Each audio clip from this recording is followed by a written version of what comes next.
Hello and welcome to No Room for Extinction. This is part of a series of talks on fashion in the oceans for UN World Oceans Day.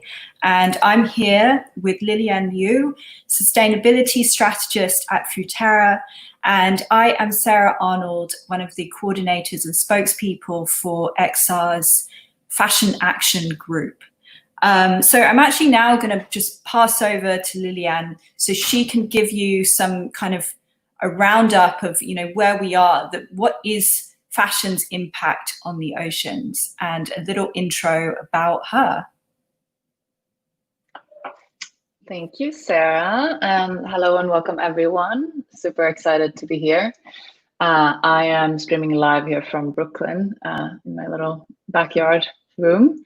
So my name is Lilian and I am a strategist at Futerra.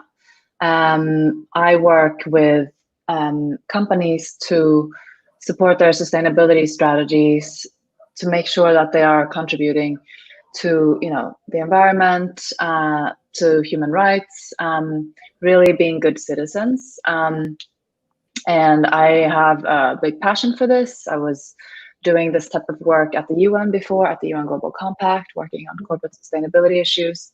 And of course, one of my favorite industries to work with is fashion. I've spent a few years working on textile waste issues in China with NGO redress, and also started my own company in sustainable fashion in Brazil.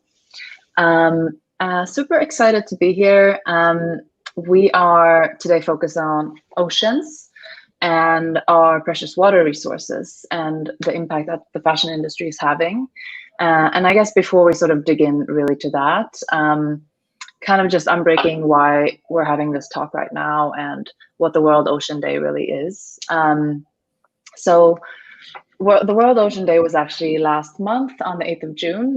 We decided to postpone this for a month in respect of all the Black Lives Matters protests and just to take that time that we needed to dig in as a community. But here we are today, and the World Ocean Day is really, it's been going on for a few years now. The UN has set aside its own SDG just to show the importance of the oceans, and as the SDG language, it's the SDG 14 says, it's about life below water. So, that SDG really focuses on reducing marine pollution, protecting ocean ecosystems, and conserving coastal and marine areas. And around this Ocean Day, there is this global pledge, for world leaders to step up and protect 30% of our oceans, our blue planet, as it's also called sometimes, by 2030. So that's called the 30-30 pledge. And so, that is sort of the bigger umbrella that we're seeing that the global movement is rallying around for World Ocean Day. And the fashion industry certainly has a lot to do and to contribute there in terms of how we can protect our oceans. And our oceans, I know you can see a few facts at the bottom of the stream here. But just to say, I think sometimes because us human beings, we live on land, we forget how powerful and how great the ocean is. It covers about 3/4 of the earth, and it hosts 97% of all our water. And of course, it plays a major role both for our economic life and for our environment, serving as someone that can absorb carbon dioxide for us. So it actually absorbs about 30% of the carbon that we humans produce. So lots of things in play here. And I think I'll just stop there in terms of kind of introducing the oceans. And, Sarah, I think, I would love for us to get into a bit this discussion about why the fashion industry is important and what it has to do with the oceans. I can absolutely dig in here, but I just also wanted to give it over to you. So maybe I should start by just kind of giving those headline facts. I know some of them are across the bottom. But the fashion industry is responsible for about 35% of microplastics in the ocean. And I think, you know, as we're on Extinction Rebellion's platforms here, hello everyone, I think we're aware that microplastics is a massive, massive problem, and that it's working its way up the food chain. And so, yeah, 35% of microplastic pollution. And then you also have all the kind of pollution that's coming from rivers through dyeing our clothes, etc. And, you know, it's, I think, important to remember that 65% of the market share of kind of fibers produced is from polyester, and polyester is about 6 times more, it sheds microplastics 6 times more than nylon. And, you know, essentially the fashion industry is being propped up by the oil industry. And so, you know, we have this kind of mass consumption problem, an overproduction problem that is possible because of the oil industry. And I'm sure that Lilian could tell you more about that, but I think those are the kind of headline facts. Yeah, I think that's a great, you know, kind of summary of what's going on. I think we do have a huge problem with microplastics that we have not been able to solve yet to date, and it is sort of the dirty secret, if you will, of the industry. You know, we talk a lot about solutions and all the progress that we've made, but microplastics is a real scary, dirty issue, and we don't really know what to do about it. I mean, we, as you said, you know, a lot of the microplastics pollution comes from the polyester that we use and the laundry shedding that happens when we wash our clothes. So of course there's a fiber choice we can talk about there. I think what scares me a lot personally is the fact that we have microplastics in like all the water in the world essentially. So, you know, the study showed that it's about in 94% of the waters in the US and about 72% in Europe. So, you know, it doesn't matter who you are. I mean, at this point, it's sort of everywhere. So microplastics, in a sense, is a very almost, you know, not an egalitarian issue, but it's sort of, it doesn't spare anyone, if you will. And of course, we also know from research that microplastics have this nasty ability to absorb toxic chemicals that are linked to cancer and other illnesses. So, you know, there is a very strong public health issue that we need to think about here when we think about microplastics and our consumption of, you know, stretchy fabrics and polyester. And, you know, we've all been very aware about, I think like in the last couple of months, it feels like the world has really woken up to the injustices between global north and global south. I mean, we've always been aware, but now it's just sort of on top of people's mind more than ever. And when it comes to the freshwater pollution that you mentioned, Sarah, obviously freshwater is not ocean water, but the systems are linked. You know, we're basically running out of water that we are able to drink, so the not salty water from the oceans. And by 2030, we're about to have, you know, no more left if we continue on this path. So, and most of that water does come from agriculture and industrial use, and fashion is a big user of that water.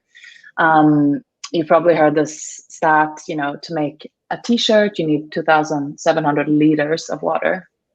I'm not sure how much that is in pounds. I'm still a metrics system gal, but you know, I think it's something like 3 years of consumption for a human being in terms of water. So not just is it extremely water intensive, there are also a lot of toxic chemicals and dyeing, like the dyeing process and the manufacturing requires quite a bit of chemicals that aren't necessarily being always dealt with in a way that is good for the environment. So, you know, it gets dumped into rivers and lakes where communities live. And, you know, I was quite shocked. I recently learned that 8 out of 10 rivers in the world have kind of accumulated all that plastic that we're using. And I was like, but how's that possible? Because we use plastic everywhere, right? And so we've talked about microplastic, but we also have, of course, the issue of like single-use plastics from food and from packaging, etc. And 80% of that stuff, or like in 80% of the rivers, they're in Asia, and that's a lot of these communities are more vulnerable and more marginalized, and that has largely to do with the plastic trade that's going on. So I was kind of mind blown to learn that. I mean, obviously, we need to shuffle our waste somewhere, and that's both fabrics and other type of garbage that are going to landfill, and that is being, systematically directed to these countries in the global south. So all that to say is like that becomes a real climate and justice problem when you look at it from a bigger standpoint. Yeah. I mean, actually, I'll just interject there. Like, I actually take this in quite a personal way because I've actually grown up in Indonesia. I'm actually Singaporean. I know I look very English. Very English. I'm actually Singaporean. I grew up in Indonesia, and I've seen some of those rivers. And I've grown up with the sea being central to my life, the coral reefs being central to my life. I spent my weekends and holidays on the beach. And I've seen firsthand that decline happening.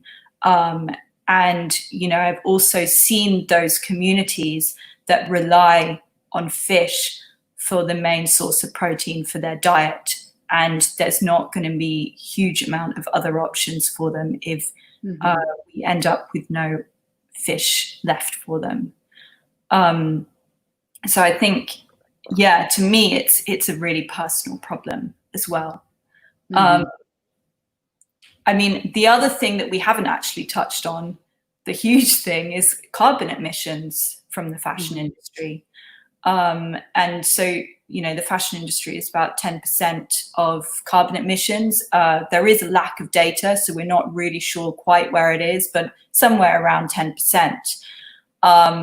And so if we think about that and the global warming that we're experiencing, I mean, in the news just yesterday, it was saying within the next 5 years, out of some of those years, we could be hitting 1.5 degrees of warming above pre-industrial levels. And the predictions are that when we reach 1.5, we see a decline of coral reefs by about 70 to 90%. And at 2 degrees, that would be about 99% of coral reefs gone. So it's also that the fashion industry is contributing to that. And for me, that's personal.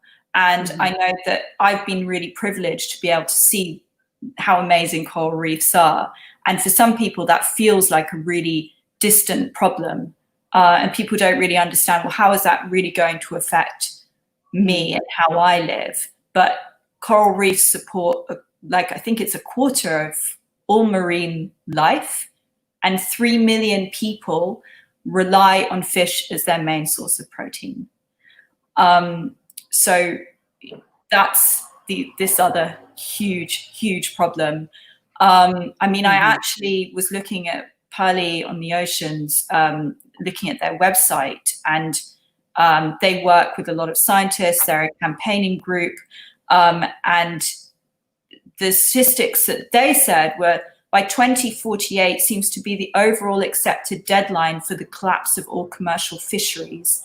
And environmentalists, some of them see that the end of most sea life happening in the next 6 to 16 years.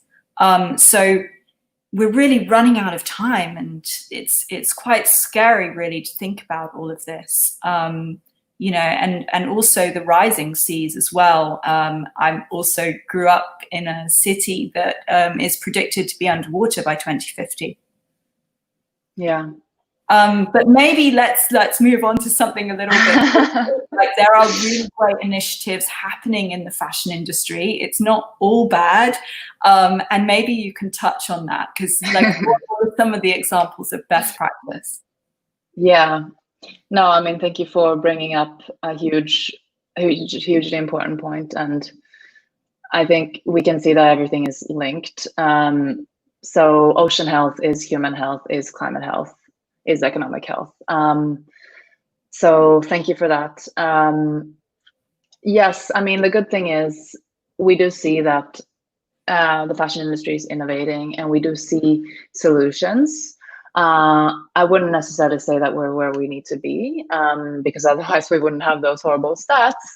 But, you know, if we make a huge push as a society, as a collective, and as an industry, I'm still, you know, I'm an optimist and I will stay an optimist. And I would say, I mean, when it comes to like the design part or what brands can do, and if you're a designer, like how are brands that are being innovative thinking?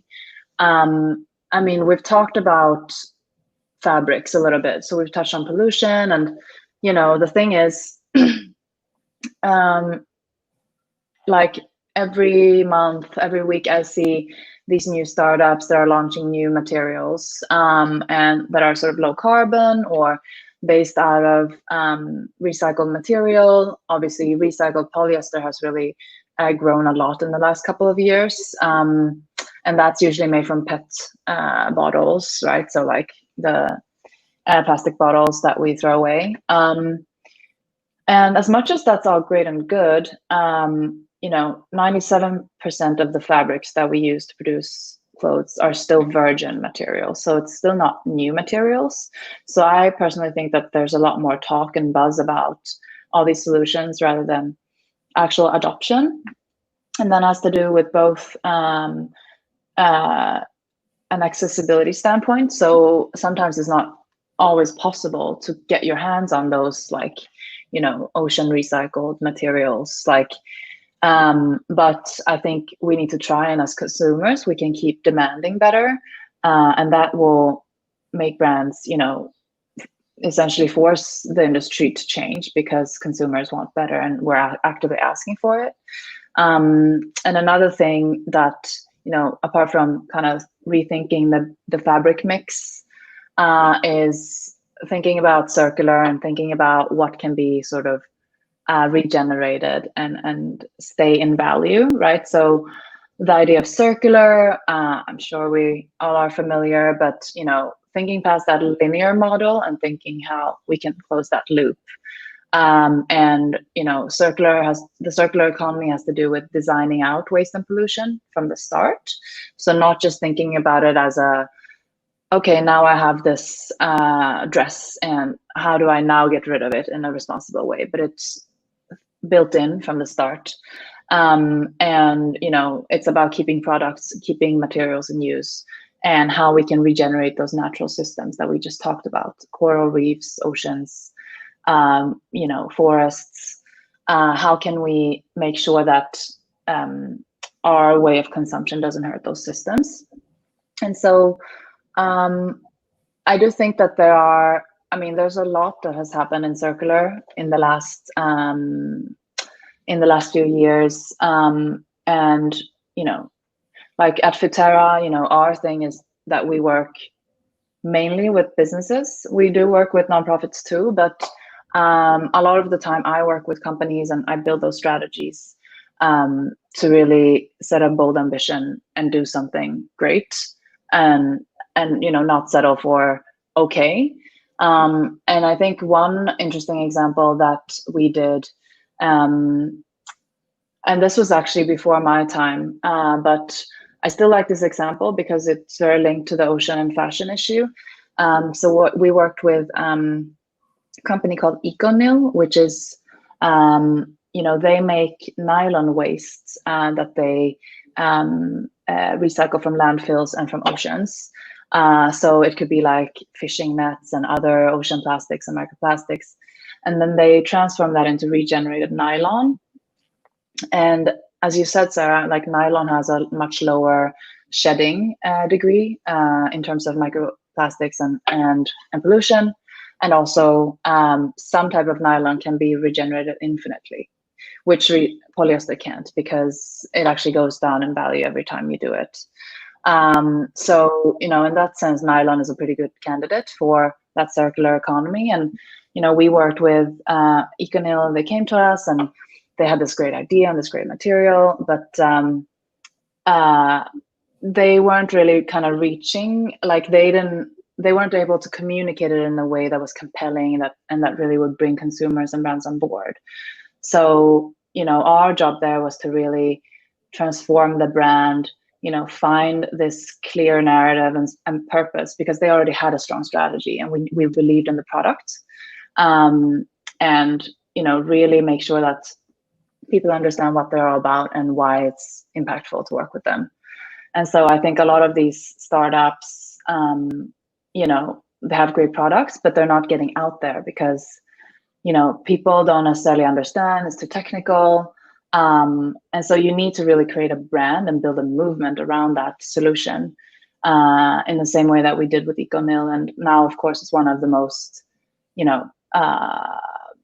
I see them coming up a lot in brand collaborations and so on. So I think that's what I can learn from that is you need that great solution, but you also need to be able to get in, infiltrate that fashion culture in terms of communications and in terms of building that, bringing people with you, if you will.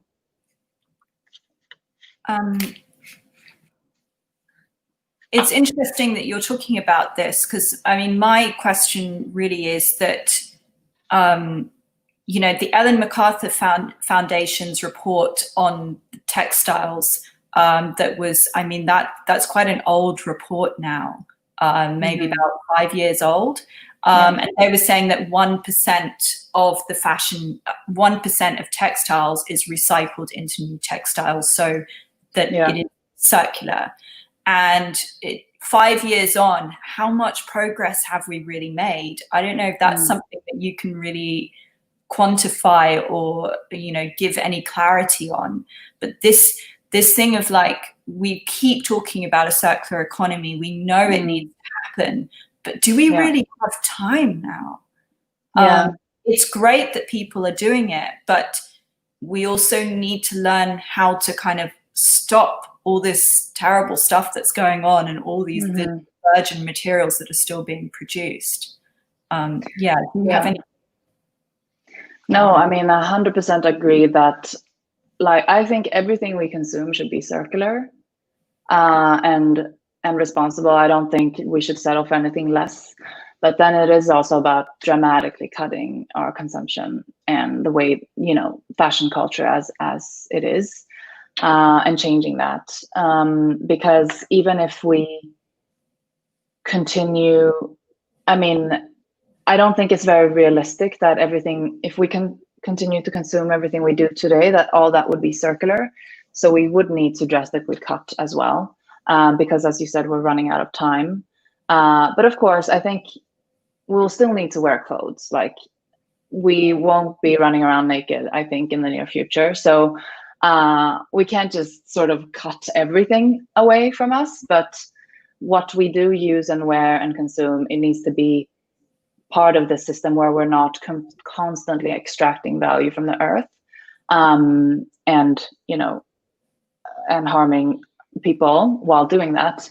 But it's true, the last number that I saw around how much actually get recycled into new textiles is around 2%. So 1 to 2%. And, a lot of these initiatives that we see, buying clothes from recycled PET, for example, that's not an example of circular, that's downcycling, because it's better than using virgin polyester, but because you essentially take, you take a plastic bottle and you make that, you break that apart and you make that into a fabric, you're not keeping the value of the bottle, you're downcycling the value. So it's smart to reuse it, but it's not a real circular example. So it definitely is a really, really challenging task. And I don't think that we can, you know, brands can take leadership, and they should, but it is also about having policies in place, having those systemic changes happen at the government level and at the citizen level, to really achieve that. And I think, you know, talking about all this, I mean, I know we've also, you know, I know you guys are doing the Boycott Fashion Initiative, and really working to kind of awaken the consciousness of the public. So I would love to hear you touch a bit more on that and sort of the theory of change around all this. Yeah, so I mean, I actually just wanted to touch on Greta. She recently did a podcast, and I just want to take a quote from her, because as usual, she puts everything so clearly. She says, you know, we've all been asking, what should we do to avoid a climate disaster beyond human control? But it seems that people have been asking the wrong question or phrased it the wrong way. And it should actually be, what should we stop doing to stop a climate disaster?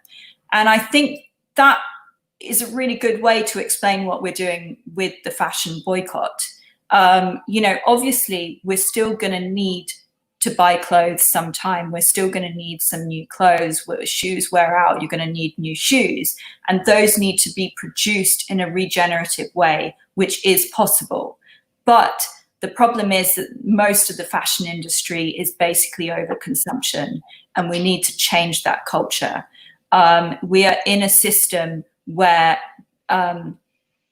you know, we have to produce stuff in order to secure jobs. This is a huge systemic issue. And, you know, the most common question we get is, okay, so you're boycotting fashion. You don't want people to buy new clothes unless they really need to. But then what happens to all the jobs? And yes, you know, go back to what Greta said. We need to learn how to stop. This is really the big solution we're looking for, is how to stop. And, you know, the boycott is not just telling people to not buy new clothes. We are part of XR. So we are also supporting XR's 3 demands. And the third demand being, you know, that we have a citizens' assembly within government that would decide on climate and ecological justice issues. And essentially they would just, you know, our second demand is how to get to net zero by 2025. So we do believe that we need to start having a just transition of jobs, and it's a citizens' assembly that would decide how to do that. So yeah, it's really about tackling the culture and tackling these huge systemic issues. Yeah, so that's really the boycott. I'm just looking at the time and thinking, should we start taking some questions from the audience? I'm just going to have a look at some questions. So somebody has asked, will Fashion Week continue? So I'll just say a little bit that as Fashion Action, we did have a campaign to cancel Fashion Week. And this really, it's not just about Fashion Week, it's about what Fashion Week stands for, which is a system of creating obsolescence. And, you know, it's not just about the footprint of the shows, the flying VIPs from city to city to watch fashion shows. It's really about the whole system of excess, and this idea that we need to have new clothes every 6 months, 3 months. And so will Fashion Weeks continue? So at the moment, obviously, with, you know, when we started this campaign, I think everyone thought that we were completely insane. Why would we ask for such a thing? And it's been really interesting that through doing the campaign through 3 seasons, the conversation really changed. And I think people are now asking the questions, well, you know, if Fashion Week never existed, would we think up this system? in this day and age. And I think most people agree that we wouldn't. And obviously COVID has kind of brought that to a halt. And now fashion weeks are going digital.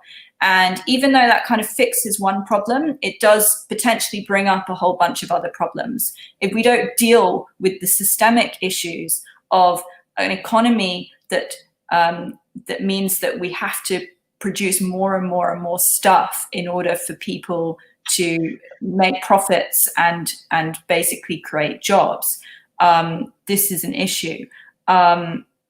So where was I taking this?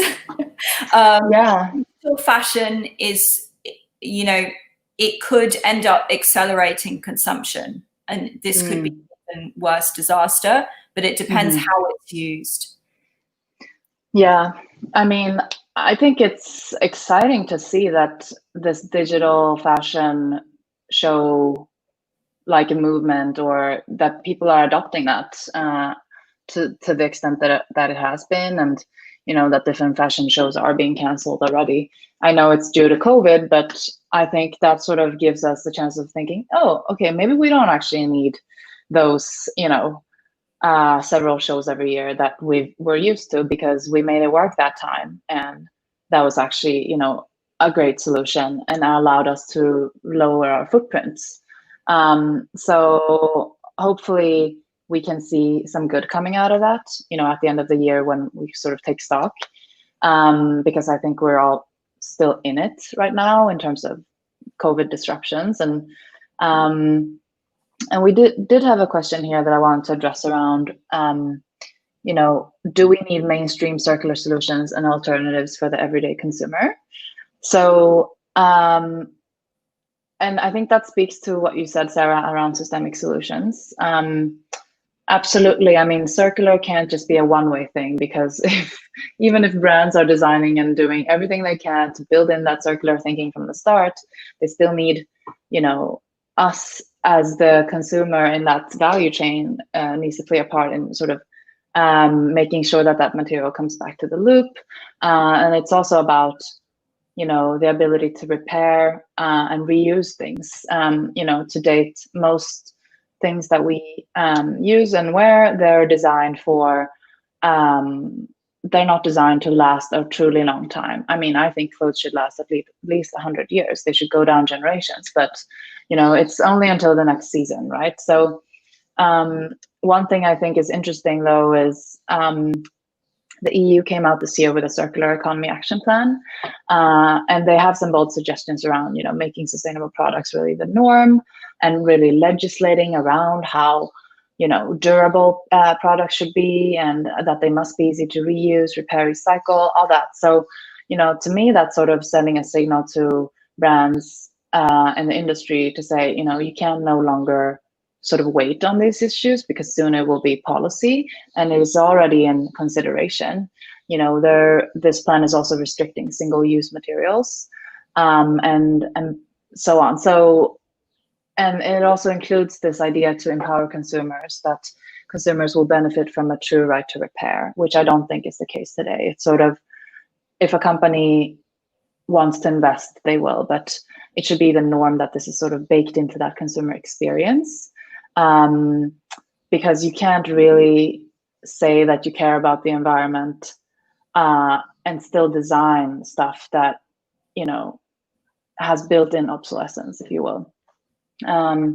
So, and again, I think that we are seeing those policy changes, which is encouraging. I mean, of course, it's just, I've only seen this in the EU for now, but that kind of takes me to the question around the citizen assembly that you mentioned, Sarah. And I know, you know, the third demand, it also relates to the notion of climate justice. And, you know, I'm just curious, because I know that the report came out recently, right, around that first citizen assembly in the UK. Like, I'm curious if you can just talk a little bit to how we, like, what we saw from that, and how we might potentially leverage those types of contexts for making policy elsewhere.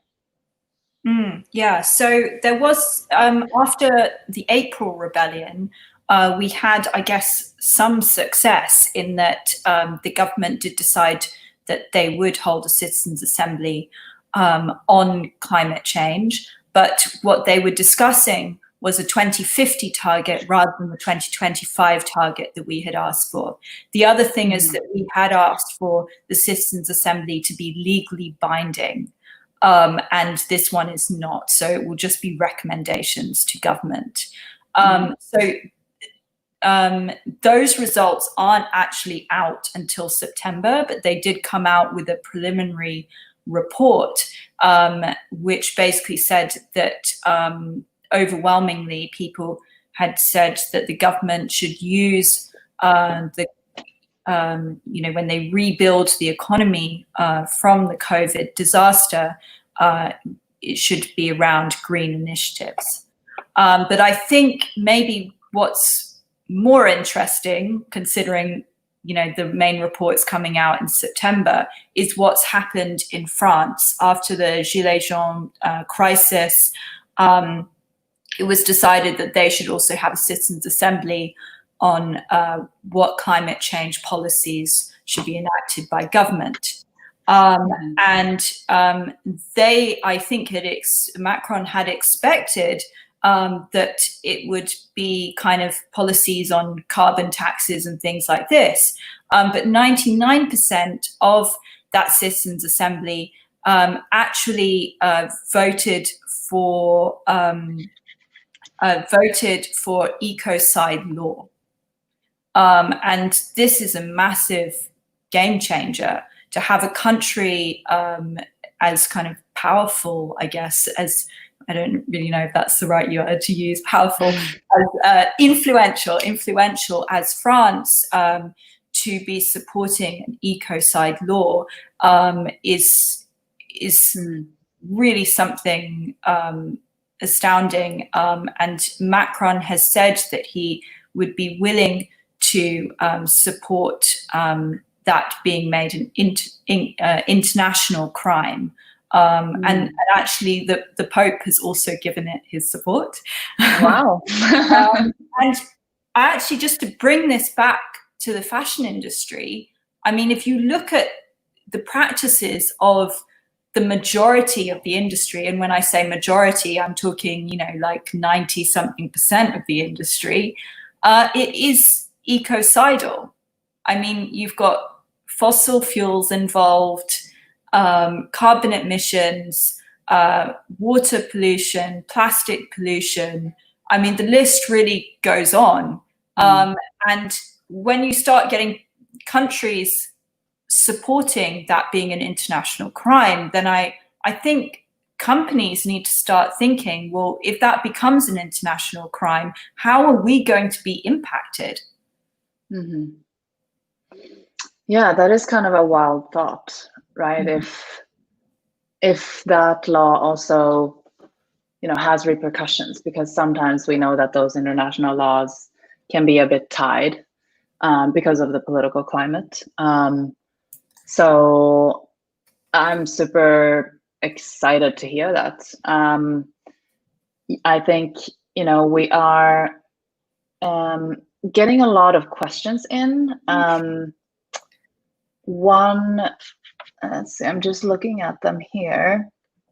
So one question is around, what other industries are also responsible for microplastics. I had this crazy, I guess, awakening. I was working on this project for an automotive company, and I realized how much microplastics also come from tires. So tire breakdowns, and obviously tires, they're on public transport, they're on personal cars, and that no one's really talking about that. And I think it's maybe even more than what the fashion industry contributes in terms of microplastics. So of course, the microplastics problem is not just for the fashion industry to solve alone, but maybe we need a coalition with the biggest emitters. So we're saying the tire industry, the fashion industry. We see it from obviously plastic and packaging, consumer goods, and we see it from also cosmetics. microbeads is largely being phased out from many companies now, but it's still something that do pollute our waters and end up as microplastics that we then ingest. So the fashion industry can't necessarily work in isolation. One other question was, isn't this just like any other industry? We are predicating it on literally buying into ever-changing manufacturing trends.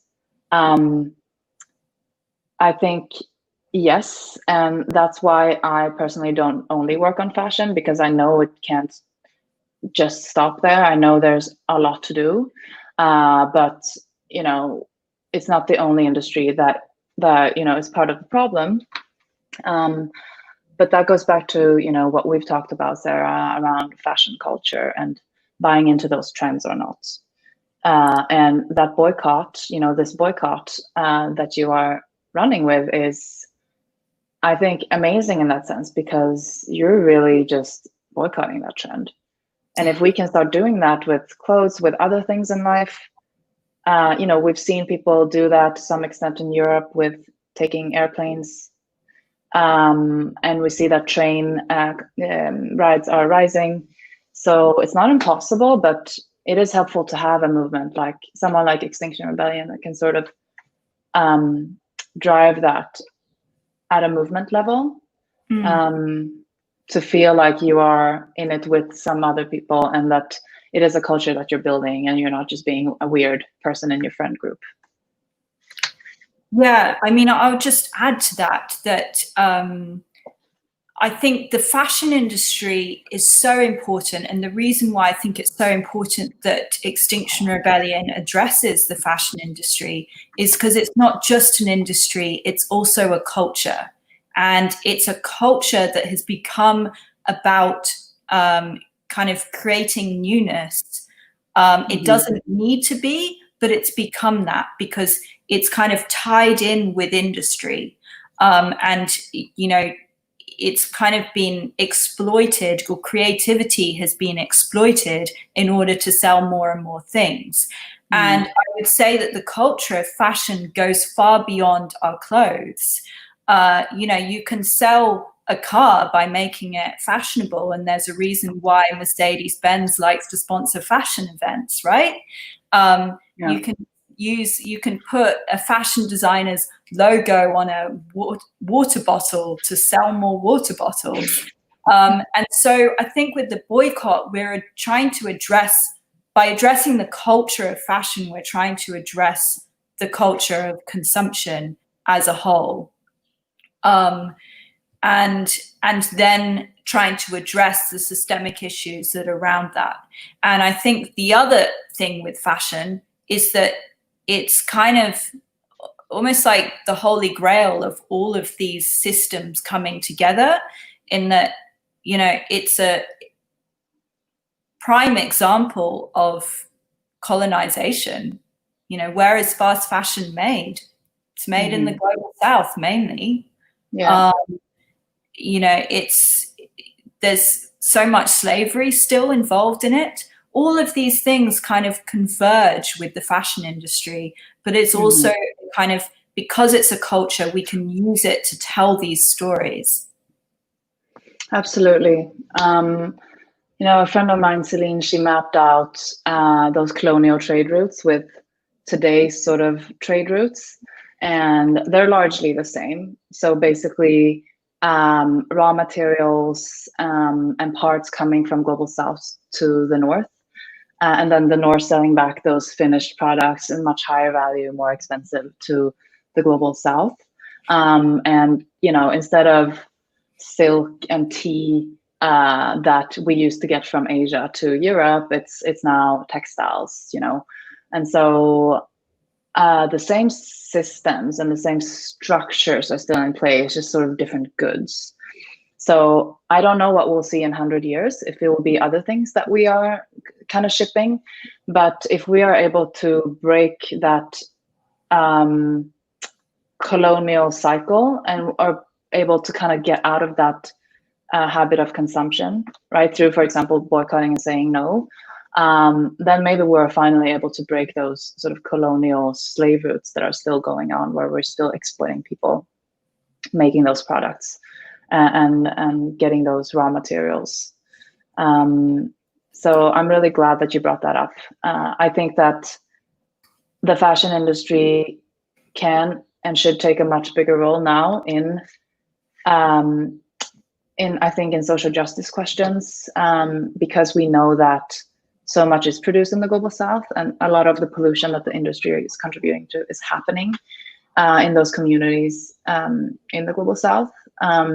So hopefully, you know, through the last couple of months, that can be a true awakening, and fashion industries can be like, fashion companies can be a real ally. Obviously, with a lot of work, as we've seen, to do internally first, but also to really truly support a system that is just and equitable. So I think we've got so many more questions, but we're also running out of time. Should we try and take one more, or maybe we can take a final one? Final question. Why don't you pick one?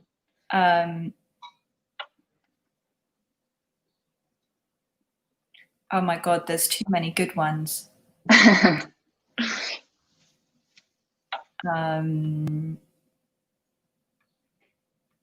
Wait, I'm trying to. Can you find one? It's a lot of work. Now we're on the final one. I think that there's a question from Jack here around, should we produce natural fiber or upcycle plastic waste? What has more impact? And I would actually like to reframe that question to, again, thinking about, can we reduce the use? Because no matter, even if we use natural fibers, obviously that helps in terms of microplastics pollution, but it doesn't help in terms of carbon emissions or water use. And I think if we have to use fabrics, great if we can upcycle plastic waste, but again, that still leads to shedding and microplastics. So I would say upcycled natural fibers would be a better option than upcycled plastic waste, if I can put it that way. But in the end, it is about, you know, the most impactful is to cut the use. And so, you know, we have this client, this Japanese client that we work with, and they're like a beauty company, and, you know, they were sort of really mind blown why all these other competitors were saying, okay, well, we're going to take these plastic bottles that we have our products in and recycle them. So we're really investing in that. And they were saying, why are you doing that? Because you're creating so much energy into the recycling process. And instead, what they did was design, you know, a thin film for the plastic that was, you know, only 20% of those bottles that the other ones are using. And so obviously when you recycle that new bottle, the thin one, then you also need a lot less energy. So I think that is the type of thinking that we should be having if we're really trying to be resourceful. So it's sort of go at it both from what is the actual fabric and what happens with it, and can we sort of minimize the use? Yeah, I mean, I think that there's actually, there was two academics, Matilda Tam and Kate Fletcher, have come up with something called Earth Logic. And this is basically a way for you to plan thinking about Earth first, before profit and before anything else. And that doesn't mean not caring about people, but working out kind of economic systems so that those support both people through the planet being supported, because we can't support, we won't be able to live without a healthy planet. And it's really amazing how, like, if you just do that, you can kind of actually and kind of stop thinking about our current systems and just think, well, actually, how would we enjoy clothes and wear clothes thinking about planet first?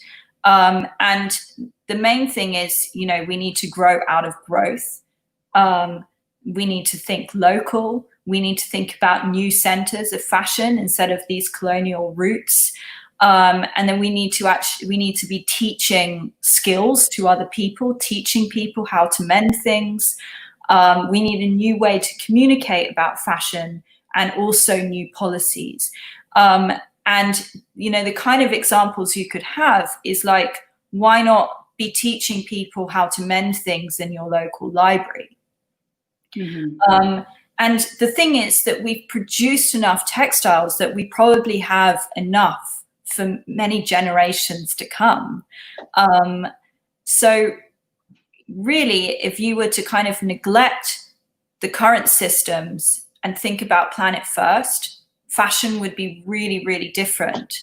And I think that we need to start thinking about what that dreamscape is and how we can then get there. But the real challenge is degrowth. Yeah, absolutely. Degrowth and, you know, decarbonizing the economy and the industry. I love that. I think we can share some resources after this. The Ecocide Law, we mentioned the Earth Logic and some other initiatives. I think we're unfortunately out of time. Do you want to say a few final words, Sara? Yeah, before we jump off.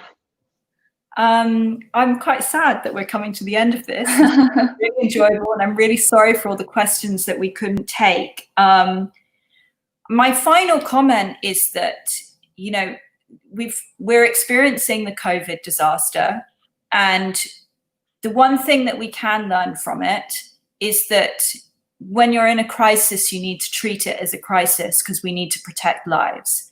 And the economy has kind of, in some places, been kind of put on a back step to save lives, whilst, you know, people are dying in millions of pollution every year. And yet somehow those lives are disposable. And we need to treat this crisis also as a crisis, and we can do it. As citizens, that's what we need to be asking for. And as companies, you know, we've got this boycott, but also I think through the last couple of months, we've seen really interesting examples of companies boycotting other companies, and it gets pretty much immediate results. So Patagonia and North Face boycotting Facebook, and also Next, Zalando, and what was the other company? Another company deciding not to stock Boohoo. This got immediate results. So more boycotts, and we actually just need to treat this like a crisis. That's my final comments. And over to you, Lilian. Lovely. No, I agree. I mean, you know, it's a climate emergency, and that also encompasses the ocean and everything that, you know, we talked about where fashion has an impact. And I think, you know, we need to stop thinking in silos of, oh, this is a carbon emissions issue, this is a microplastics issue. I mean, it is really a global issue, and that requires global solutions, right? Which does, where we need to look at the systems that are in play. So I love that. I think, you know, I highly recommend, you know, everyone who hasn't yet to check out the XR boycott. I know there are a couple of joiners that aren't that familiar with Extinction Rebellion. I think you're doing amazing work, and I'm really excited to see what will be in the citizen report in September, and the upcoming rebellion plans that you guys have. Yeah, maybe I should actually just say very quickly, we have, if you're in the UK, that we have a rebellion planned on the 1st of September, and that is a blockade of Parliament and of government buildings. So hopefully see you there on the streets. Thank you so much for listening. Amazing. Thank you so much, everyone. Take care.